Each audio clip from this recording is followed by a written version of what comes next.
So, okay, pleased to see you again. Actually, the stages of rulemaking would make up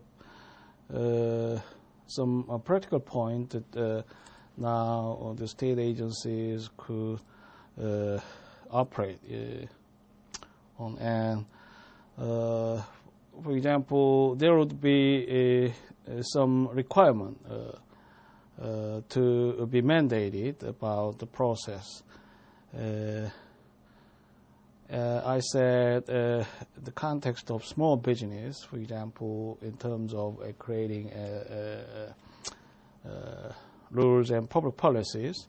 And one other institution involves the environmental protection. You see the statute titled Environmental Quality. What is that?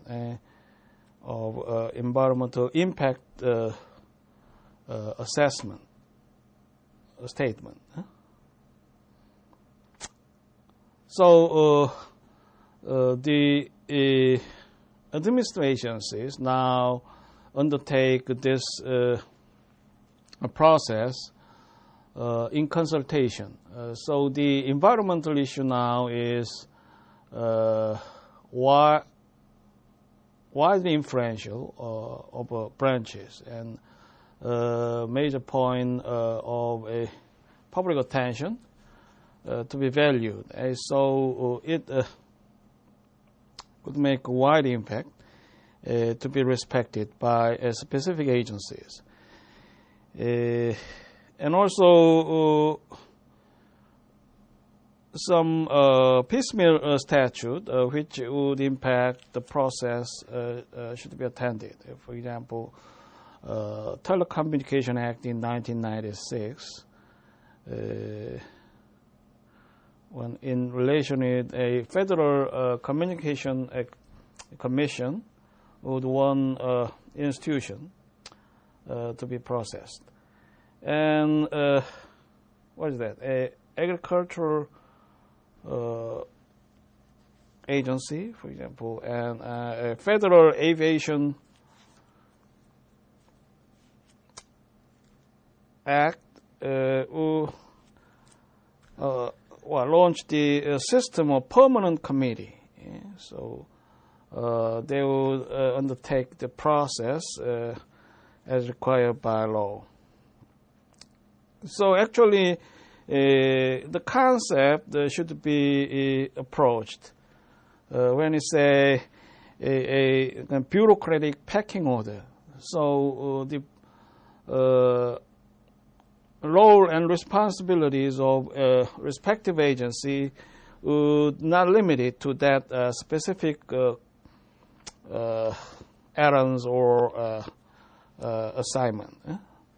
So a collective a context of interplay would be required to ensure coherence and to diminish the potential conflict which might eventuate in some evil consequence. So the coordination and also general viewpoint to be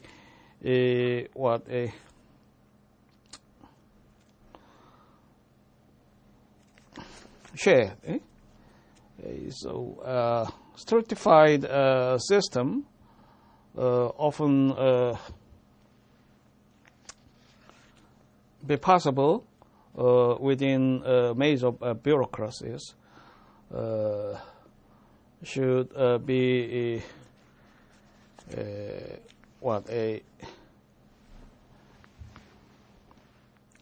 in mind to respond with this some a productive, hopefully productive and conflict-free rulemaking.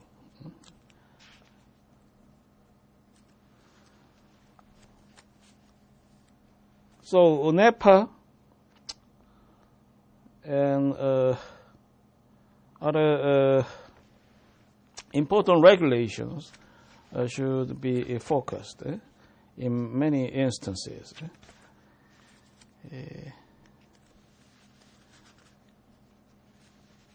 And also we need to brief on some comparative view of the administrative enforcement. Actually, we see two types in enforcement: sanctions and techniques. As I've said in the last class, two spheres could be made distinct. One would be retributive and preventive versus the other would be post-remedial and a command-related. For feature of rights or interest, also characterize a sanction, the means of sanction, and techniques would often merely regulatory.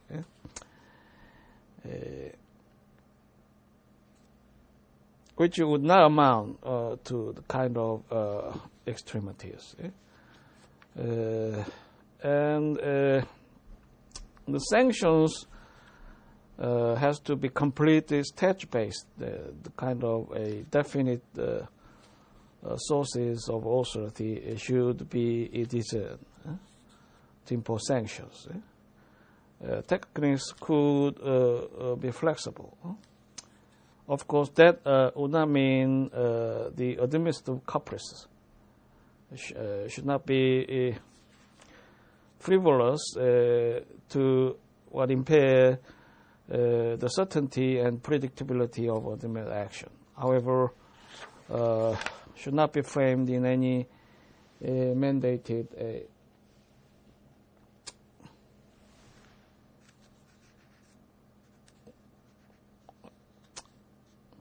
and so actually the sanctions and techniques, which are the tools of administrative enforcement, could be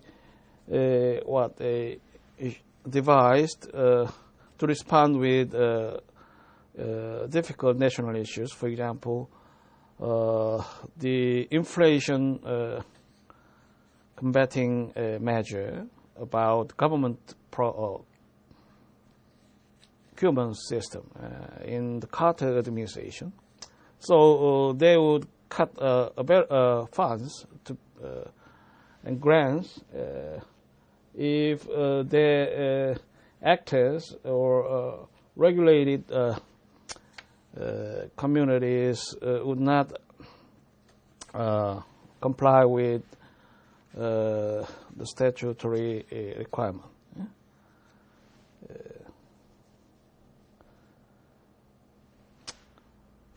So you see, for example, a second way to enforce the purpose of statute or administrative rules: sanction to result in the loss of license. A license would exist in the extended scope and formality, as you know, which could breach or liaise in the businesses or professional activities with the regulatory authority. For example, the driver license will legalize driving with the state, which requires a certain skill and basic knowledge of traffic regulation. A business license for liquor shops permits the business activities to sell an alcoholic beverage and profit from the sales. What is a construction license? It could serve a variety of public purpose, covering the safety or technological standard, adaptability to an existing urban zoning, pollution or environmental healthiness, and the like. Professional license, for instance, bar, medicine, and pharmacy, also serves to maintain the public standard and expectations. This enforcement tool would be semi-classic or regulatory. It traces back to the early centuries, but in the times when the social base of production could put the deal onto any public order or system. The enforcement tool, along with the criminal sanction, is rather deep and fundamental to eradicate the base of operation. which is more severe and depraving than others in terms of the proportionality principle. The administrative agencies may utilize the types of sanction: administrative fines, criminal sanction, and economic sanction. As you expect, these tools are highly imposing and take the nature of divesting the interests and privileges of actors and players.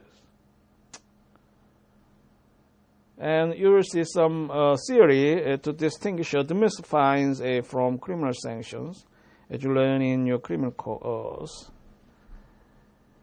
What is scienter or culpability in this concern? How do the law and court require to impose sanctions? Is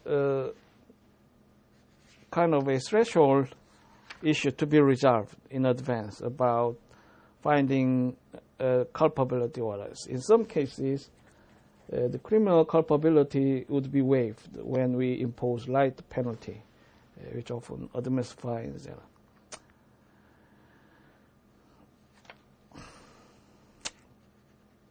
The APA illustrated an economic sanction in the last of list. It could be opted for by the agencies whose programs involve the financial decisions to achieve policy aims. One notable example arises in the Carter administration, as I said. So they pursued inflation reduction strategy. So in pursuit of effective enforcement, agencies were encouraged not to purchase from those who have significantly raised prices. In other programs, the minority participation was emphasized as an important policy objective, and the former Department of Health, Education and Welfare applied an economic sanction involving the community development funds.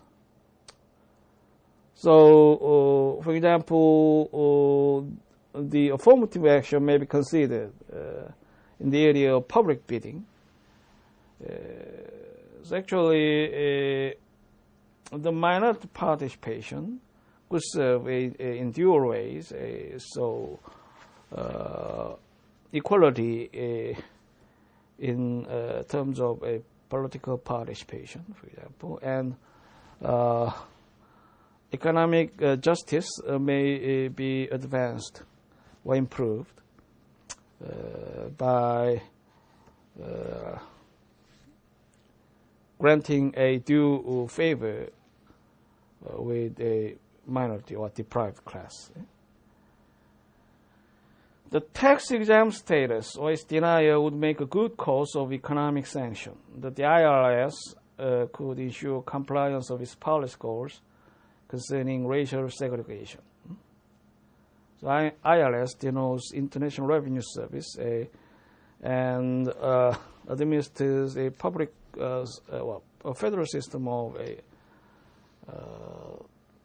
tax law. Then, what are the techniques in terms of administrative enforcement? Those include a consent settlement, industry guides, cease and desist order, advisory opinion, as well as the affirmative disclosure and other coercive orders. The consent settlement normally will lead a higher rate of compliance if the agencies and target person or organization would negotiate and form a voluntary consent about the controversies or ambiguities. Most of implementation by the agencies often would be autonomous and involves a autonomous application of laws, so that they focus a forced look on the permissibility of negotiation and consent-based resolution.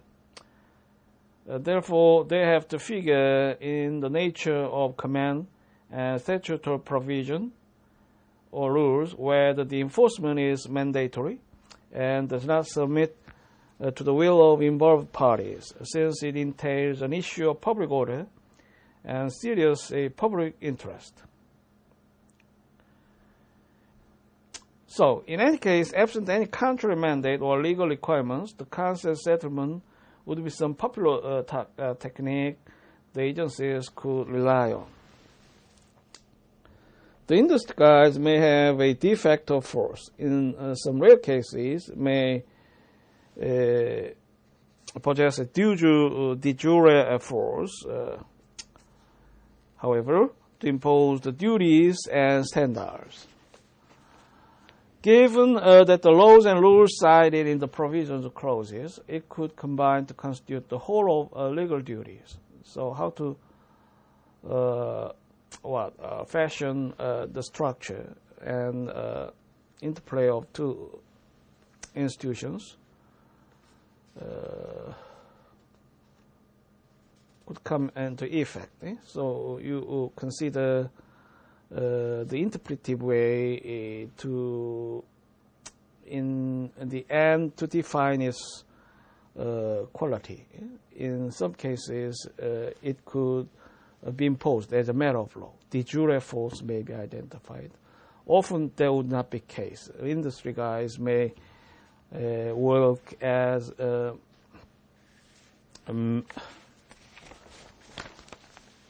merely influential or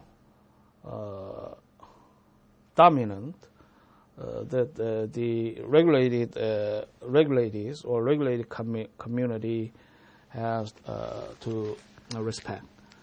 Otherwise, the private businesses and enterprises would highly be recommended to abide by, in which their non-compliance or neglect will possibly affect the professional network, and inaction with the government could be degraded. The industry guides may share commonly with the consent settlement and advisory opinion that they trigger a voluntary compliance as the sub-form of enforcement techniques. Nonetheless, the technique is intended for a specific industry at large and in generality, while the consent settlement often would be a party or individual specific.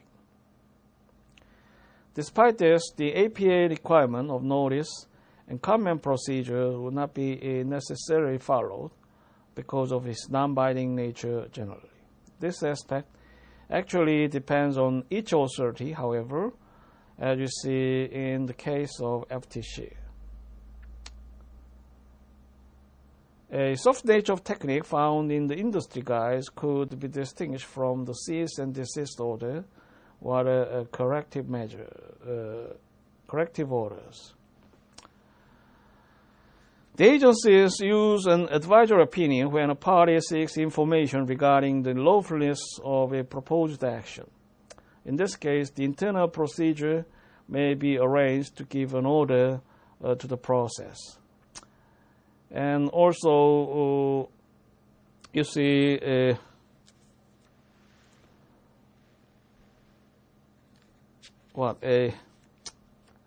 actually, the bureaucracies or state agencies often would not deviate from the standard given in the form of advisory opinion. So it could reinforce a consistency and certainty in the administrative practice. So the concept of vested rights and an arbitrary use of administrative power should not actually surge. So should ebb, and quite opposite to in the least possibility to reflect the changing circumstances, which might be radical. So in no significant change of a administrative environment, it is often consider better and desire that the administrative agencies need to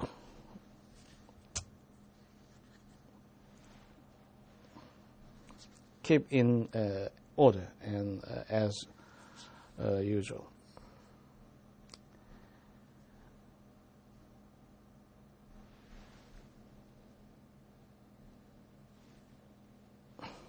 This adjudication, according to Section 551(7) of APA, means agency process for the formulation of order. A cease and desist order, sometimes called a negative order, specifies certain actions without any punishment, but with the added cost of hearing, which the party must not take in the future. The affirmative disclosure and other corrective orders would be used to correct the misleading ads and promotional materials in cases where they seriously undermine a right apprehension of customers. And you will consider two incitable cases, J.B. Williams Company and Warner Lambert Company, which decided in 2009. According to the order, the businesses or corporations are compelled to make a statement as directed by the FTC code or to correct their previous statements. In order to correct an affirmative disclose, however, should not be punitive unless the activities or public relations were pursued in any deliberate deception and bad faith. So also some device line should be considered.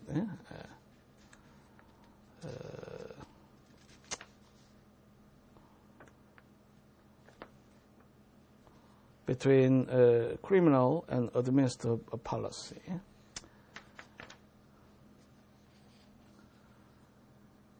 So we could learn the issue of compliance, factors to weigh in the compliance, types of enforcement tools, as well as the nature of sanction and administrative techniques to increase the rate of compliance with the laws and public policy.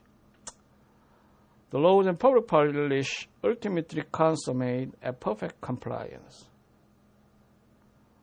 which would be unrealistic in the secular world. However, the principal duty of administrative agencies from the Constitution and the laws of land is to create the public policy via a rule-making authority and to implement it. An implementation may confront a non-compliance of citizens or actors against the ambit of statute or public policy, which raises a concern of how to enforce them so as to ensure a public good, such as public peace, the goals and intention of legislature, social justice and order. Therefore, we may state that any most important insight we could extract in the enforcement would be to maximize the public good by ensuring a high rate of compliance and without an infringement of the laws and rules. So actually, we get to the certainty of point between public and private sectors. You may well be reminded of a Van Damme's illustration, for example, what a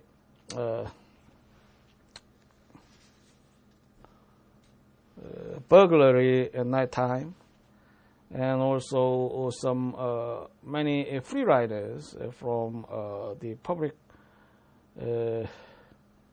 utility that the state and agencies would keep up with. So the free riders claim can be expanded in some context into the international structure of public laws, for example, WTO laws. So actually, greatest happiness of greatest people who come at a forefront. And the frontier concept, you ascertained in the public law or administration. Typically, that could be in countervailing a position with a private interest or some which should be condemned. So it is small scale of evil, actually to be discussed by a big cause of people. So Bendham's remark will see his detest of a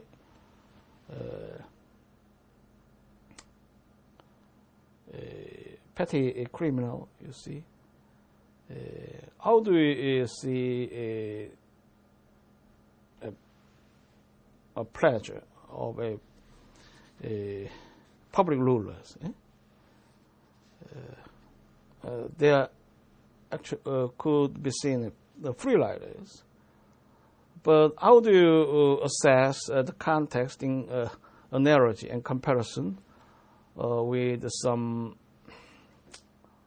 deprived countries in the global economy?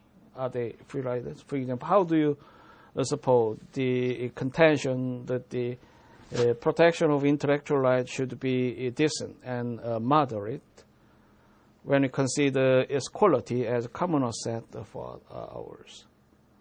So private interest, or in some cases a culprit, as illustrated by Bentham, could be a partner to interact, deal with. Then its division could rather starker and actually in a condensed form of practice of history and tradition. Then how do you see the context of USTR and its critique from international group of legal scholars? So, could you attribute the kind of wording?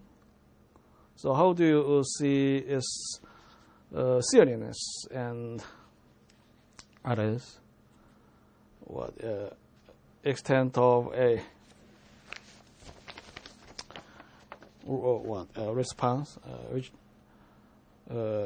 however, how much do you see it productive?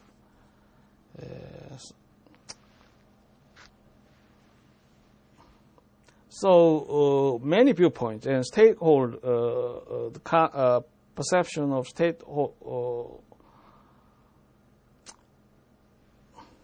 stakeholders could intervene to make an analysis and assessment. That could be made successful that the agencies will squarely assess four central factors: rules, enforcers, beneficiaries, and regulated parties. And also, the next point, we would like to stress the importance of respect for a set of principles on the public laws and transparency of enforcement.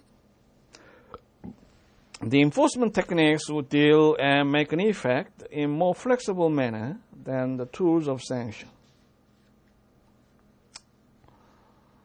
Types of enforcement technique will range in the wider spectrum as we review. It could not be approached any concealed, implied, inferential, or coercive way. We regard it in purview of the rule of law ideas, not rule of man, nor unfounded hierarchy. In view of the enforcement of law and public policy, the administrative agencies are deemed superior to rule, order, and command. That nonetheless does not mean that the adjudication, rulemaking, discretion could be unconstitutional or illegal. If the acting or contemplating space of modern administrative agencies became rather extended in terms of its scope and leniency, the code would often defer to the administrative discretion. In this concern, we may, however, consider the principles of clarity, certainty, proportionality, consistency, as well as the value of vested rights and the like. For example, the principle of proportionality may require balance of interest between the harm of misconduct and extent of sanctions to redress it. A serious offense of drunken driving may deem it adequate, the loss of license. However, such extreme penalty would not be sustained in the case of parking violation. A small amount of administrative fines could do any public good on the proportionality principle. So, what actually we can find pertinent rules which could be principled, and many numerous findings to based on that concept. And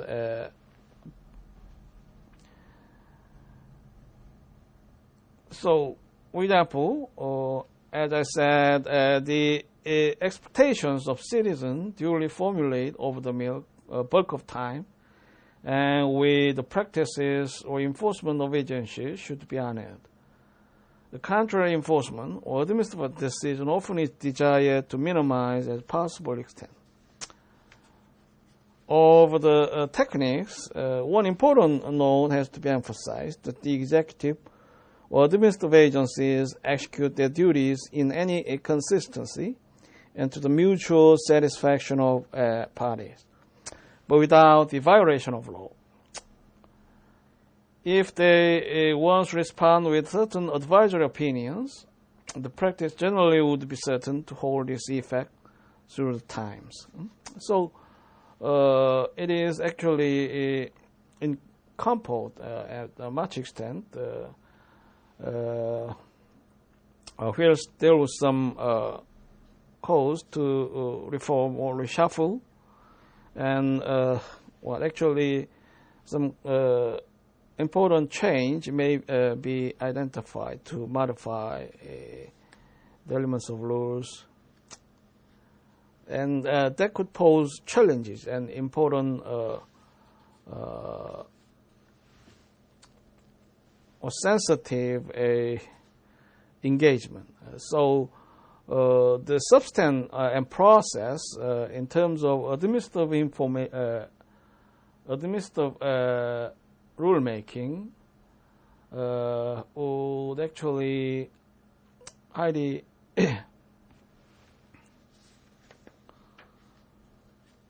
supersedes our public lives, and that could be a reason that the now we term as a administrative state. The soft form of enforcement technique, therefore, does not necessarily mean that it could be capricious or frivolous to obstruct the predictability and reliability of public administration.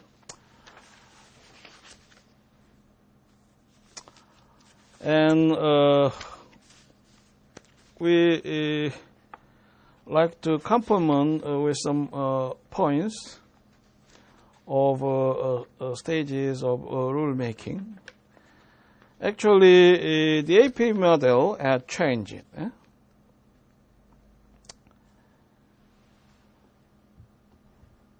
It is evident from this review of the review of a contemporary developments in the process of rulemaking that the model established in the Administrative Procedure Act has been altered profoundly. The changes have been observed and documented more fully by other scholars. You may have many references at this point. It is true that for virtually all the requirements, there are exceptions when the rule-making agency is free to act. So evasions, exceptions could actually affect the attitude of administrative practice. Yes? So in some cases, we may find some inefficiency and intentional neglect about a specific policy, and the context could come as particularized. In some cases, they could be based on political consideration. In other cases, they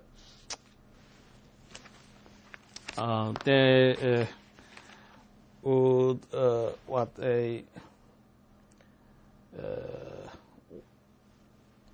meddle to respond with the difficulties or dilemmas in relation with the stakeholders.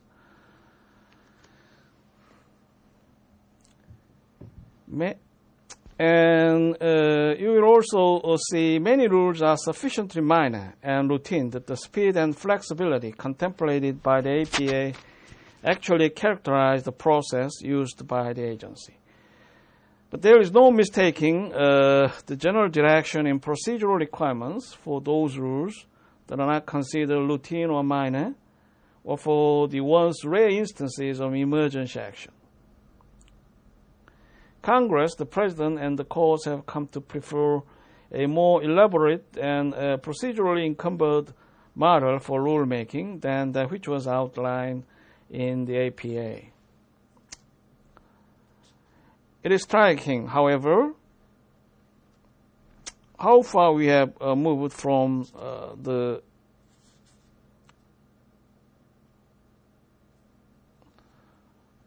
it is striking. So actually, the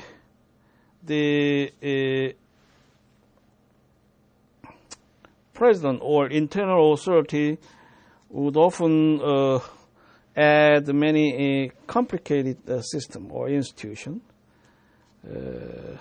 and move extensively from the model outlined in the APA.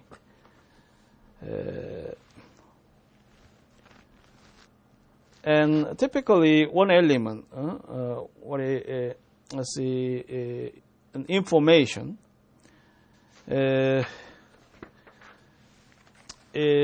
the point of carnage that the superiors or presidents would often make us focus on.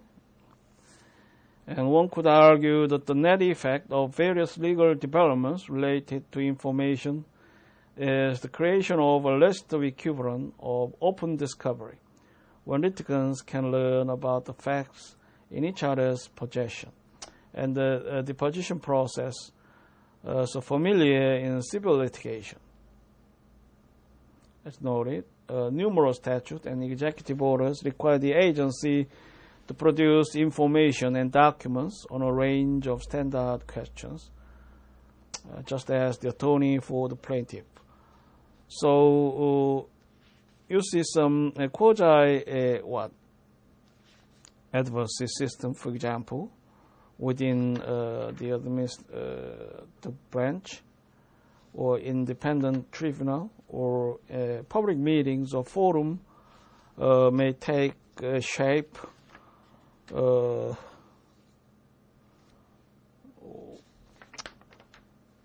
similar with a Congress or a judiciary.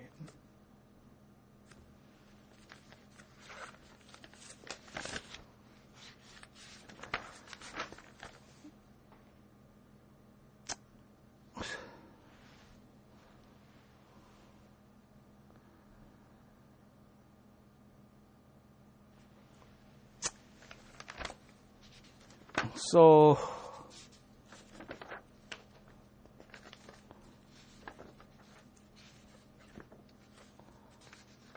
we see, for example,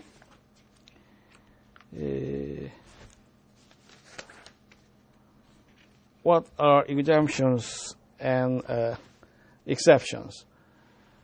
They have been written into many of statutes that establish the requirements now associated with rulemaking. The practice began with the Administrative Procedure Act itself. Provisions of the APA allow agencies to develop procedural and interpretive rules without prior public notice or participation.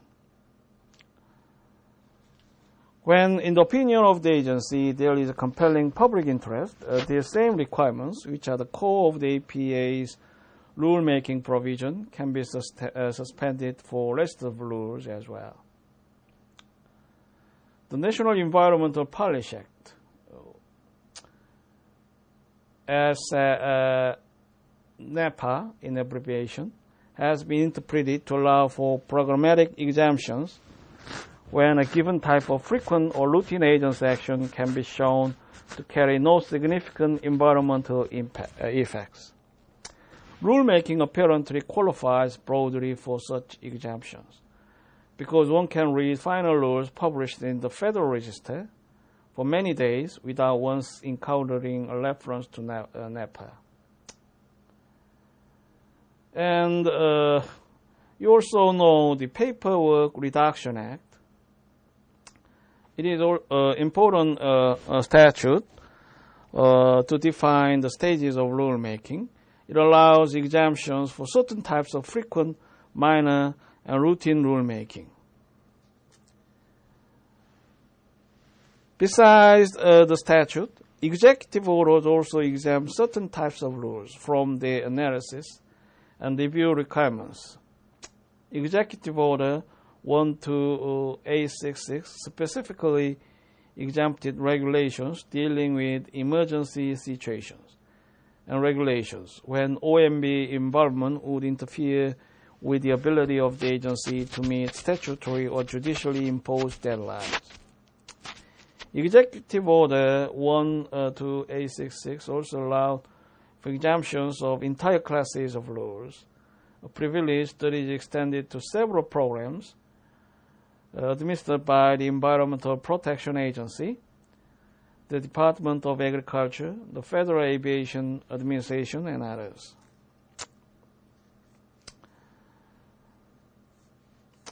And also, the subject matter of rule can effectively eliminate many legal requirements. If a rule has no environmental effects, has no serious implication for smaller entities, has no effect on state and local government powers and prerogatives, or involves no new collections of information, then the procedural obligations that will otherwise apply have no bearing on the rulemaking process. Of course, each of these conditions involves some degree of interpretation. What constitutes a significant effect on state and local government or smaller entities is a matter of judgment. Agencies applying a liberal threshold for what constitutes significance will find themselves burdened with additional work. Those with a more restrictive view will find the rulemaking task substantially eased. So actually, the ease and speedy action would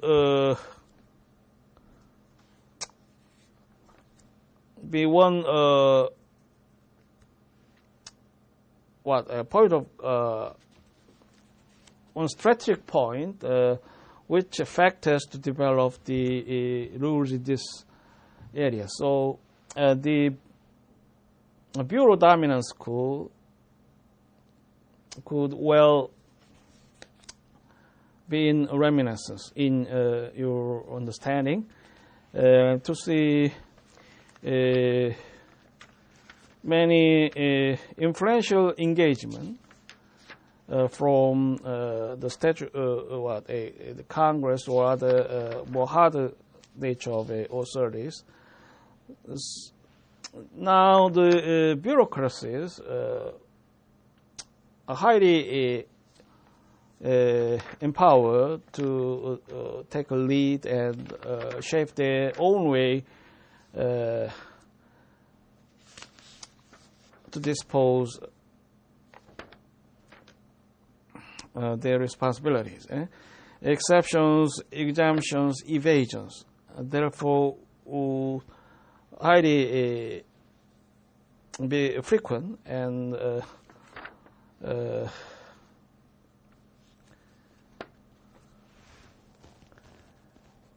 actually that would be a tendency in interaction and to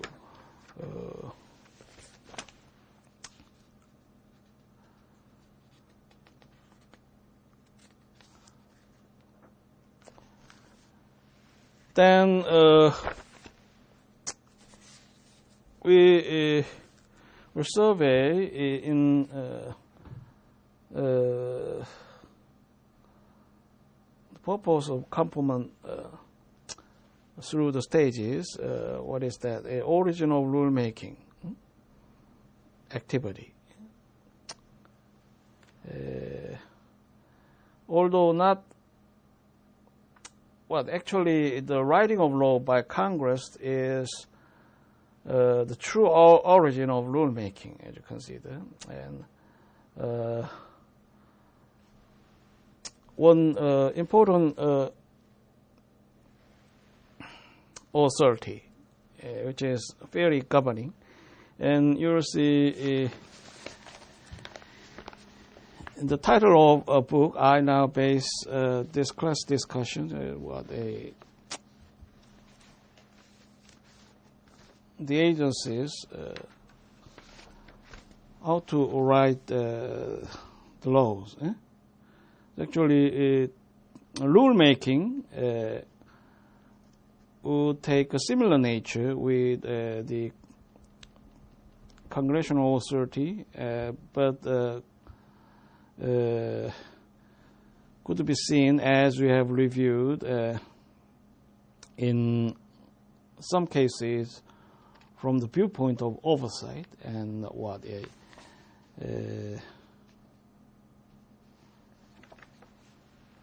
it is an enabling authority in a dominant sense, actually practically interactive to create the public good. And no rule is valid unless it is authorized by law and is promoting a statutory purpose of some kind. Key features of such a legislation are the substantive mission it established for rulemaking, the number and timing of rules the agency will be required to write, the degree of discretion the agency enjoys in determining the content of rules, and the procedural requirements imposed on the agency.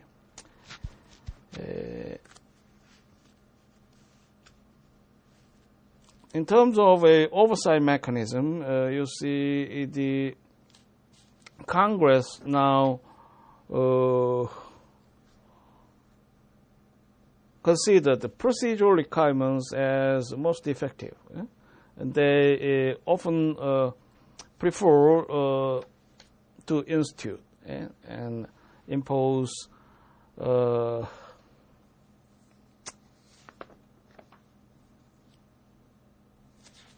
their goals through procedural requirements, and they would base their oversight whether the procedural requirement would be comply with what else. However, it could not cover all the cases and limited in a frequency and a varied form of similar institution replace the original form of procedural requirements, and in some cases they differ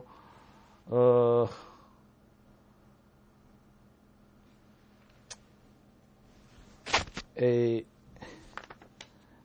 allow the administrative agencies discretion to respond and to shape their own procedural steps with the public. And we next talk about the origin of individual rulemaking. Although all rules can ultimately be traced to statutes, specific rules often have more proximate origins. So APA would pertain to the former context. So, however, in many cases, there would be a particularized piece of a statutes exclusively dealt as related with a specific agencies. Statutes vary considerably in the degree to which they mandate the particular rules be written. Laws may be very explicit and specific. They may also contain deadlines and provisions that will take effect if the agency fails to meet the schedule. These provisions are called habits and will often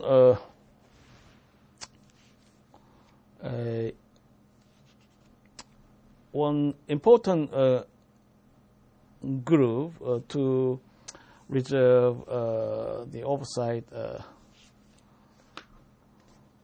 authority for the Congress. When rules are not explicitly mandated, the potential sources of ideas for new rules are many. Some are internal to the agency, others are external.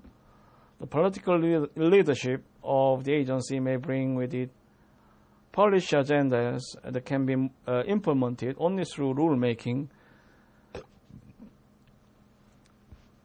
Advisory committees attached to an agency can also be the source of ideas for rules, although their authority in this area varies markedly. Those closest to program operations in an agency are in the best position to spot the need for a new or revised rules. Many agencies have well-developed systems for analyzing new legislation or amendments to existing statutory authorities in order to determine what rules will be required to carry out the new provisions.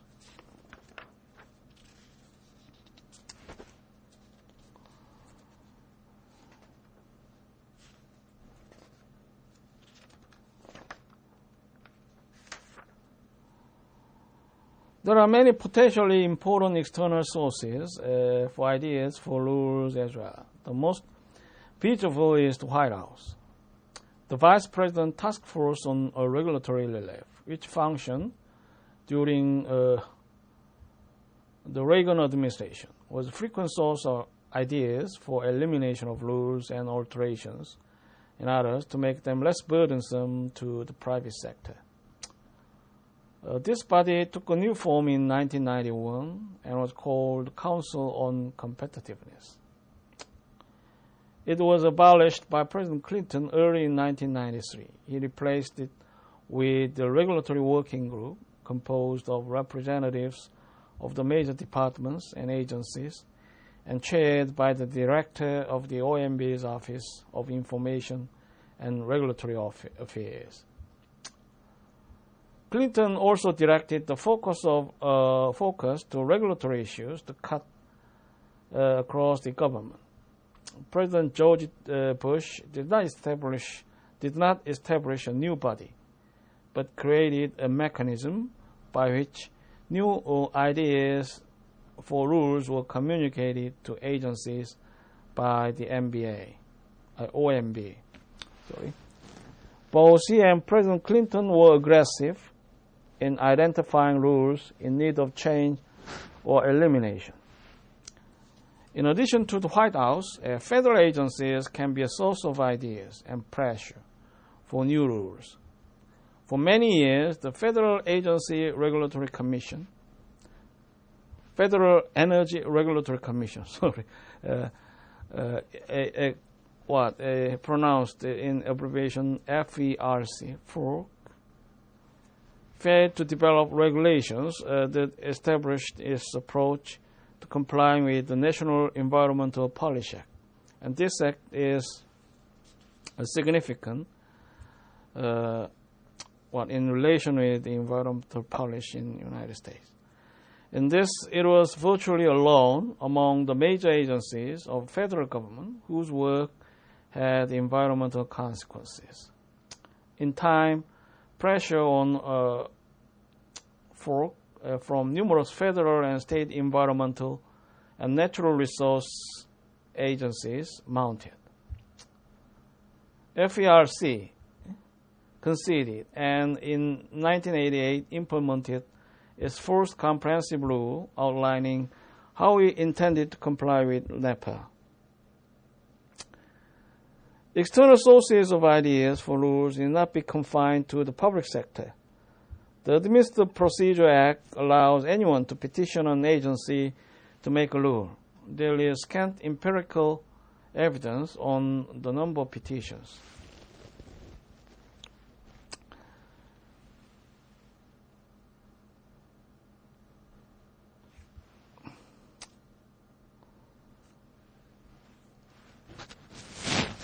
So it is safe to assume that they vary considerably in quality and seriousness. So it is a private initiative and actually could be useful to exploit. Agencies are required only to acknowledge the petition and consider the request. The attention these requests are given depends on the agency's views on the salience of the issue presented. The evidence provided with the request for new rule and the support for and source of petition. There is an important variation on the petition process.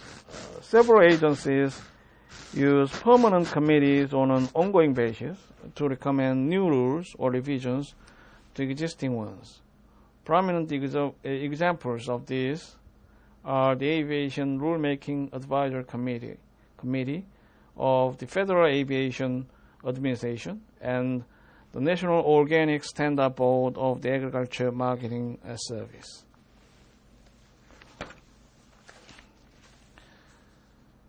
And you're now in stage 3. As I said, authorization to proceed with rulemaking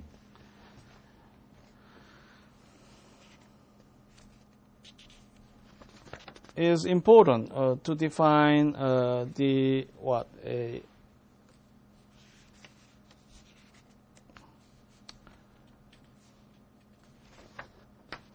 whole picture of a rulemaking. Actually, a better version of a rulemaking would be shaped in these two stages: authorization to proceed with rulemaking and the planning the rulemaking. Because the investment by an agency in the development of a rule can be substantial.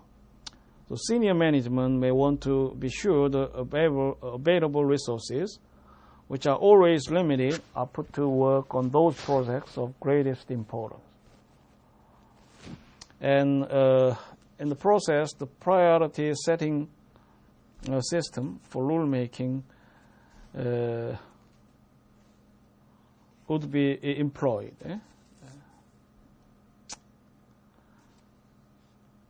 Some type of planning is needed for all rules, regardless of their scope or complexity.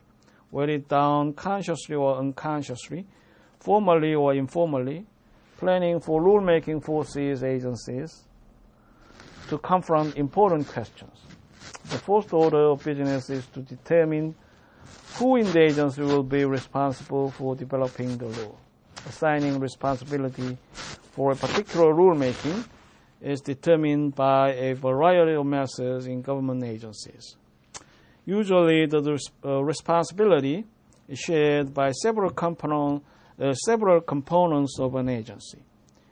The importance of rules, the variety of issues that must be resolved during rulemaking, and the variety of perspectives within an agency affected by the results will determine whether the rule is written by an individual, a small group from a single office, or whether it will be a collective exercise involving many people from throughout the entire agency.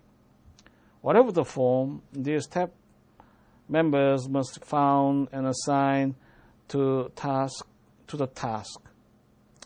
The selection of individuals is obviously based on their expertise and areas of responsibility, but the availability of key people at any point in time may be an issue. Conflicting demands on available expertise is a chronic problem, so agencies must have some method for assigning people to rulemaking projects. Once personnel are selected and assigned, the task itself becomes the focus of planning. What is the objective of the law being written? To answer this question, the agency must review the statutory language and perhaps the rest of history to determine what Congress ought to accomplish with the legislation. Then the agency must determine which of the numerous potential procedural requirements apply to this particular rulemaking. By sorting out the objectives of the rule and the legal requirements that must be satisfied during its development, the agency can begin to comprehend the information needed to complete the rulemaking. Knowing what information is required, the agency can then consider where and how to obtain it. This may well raise new resource issues. This review may lead the agency to conclude that internal staff and information resources are insufficient to complete the rule and the additional information must be collected.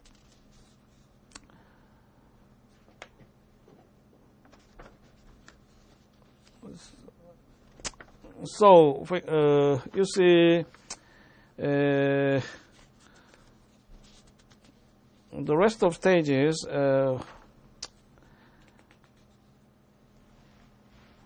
and actually, for example, the drafting, developing the draft rule stage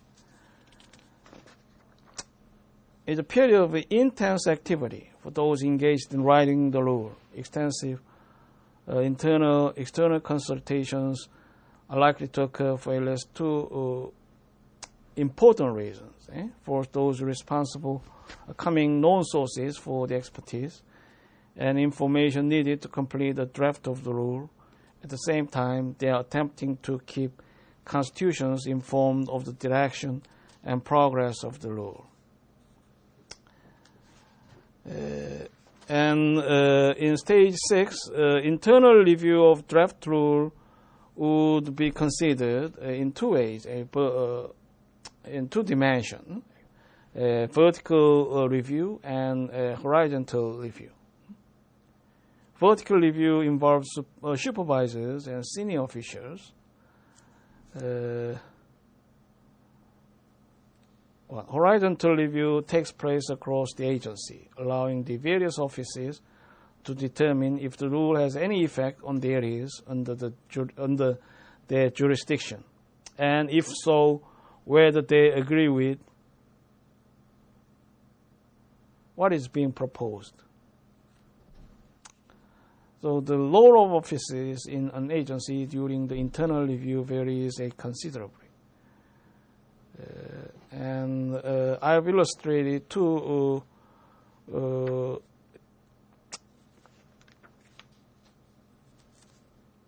important context of external review of draft bill.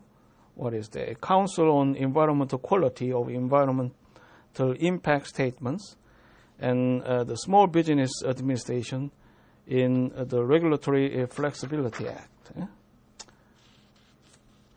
And I have also mentioned the importance of revision and publication of a draft rule. All the way through, the concept of public participation comes in any primacy to serve a democratic administration, democratic paradigm of administration. Then finally, the action on the draft rule would be completed. When no changes are needed, the agency has succeeded in producing a draft that can stand as is. All that remains is the preparation of the appropriate notice for the Federal Register and final clearance by the OMB and Congress. When only minor revisions are needed, those drafting the rule may circulate it for another round of internal and external reviews. So in some cases, the process could recur. The earlier process could recur to support the minor revisions or changes. Another round of participation is pursued only when comments by the public are unclear or raise issues that cannot be resolved within the rulemaking agency. When major revisions are needed, the agency will in effect reproduce the process starting with stage 5, because the changes constitute a new proposed rule.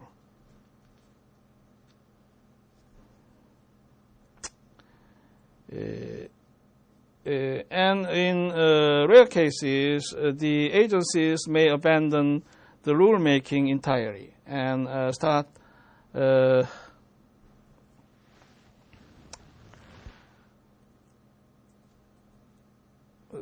explore some other alternative options. Here, the agency is convinced that all of its work was for naught and begins anew.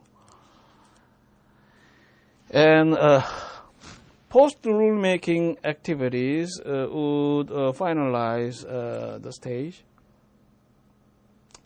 If rulemaking works smoothly, this stage is not necessary. If it is flawed, however, once the rule is published in the Federal Register in final form, the process of attempting to undo or revise it can take place almost immediately. The actions take a number of forms. The most dramatic is a lawsuit filed against the agency, claiming that in issuing the rule, it has somehow acted illegally. The potential grounds for such lawsuits are numerous. However, many post-rulemaking revisions are less dramatic. Staff may be called on to interpret key provisions of the rule that are vague or unclear. In any case, it also it deserves a finalized touch in terms of a rulemaking stage. So the agencies would be cautious as desired to preserve the sanctity and competence of their organs. Okay, that would be all for this class. And in next class, we'll see the oversight mechanism in some more points, pertinent to this class discussion, and also some cases undealt in previous classes. Okay, thank you for your attention, and see you in the next class, Thursday. Okay, have a good day.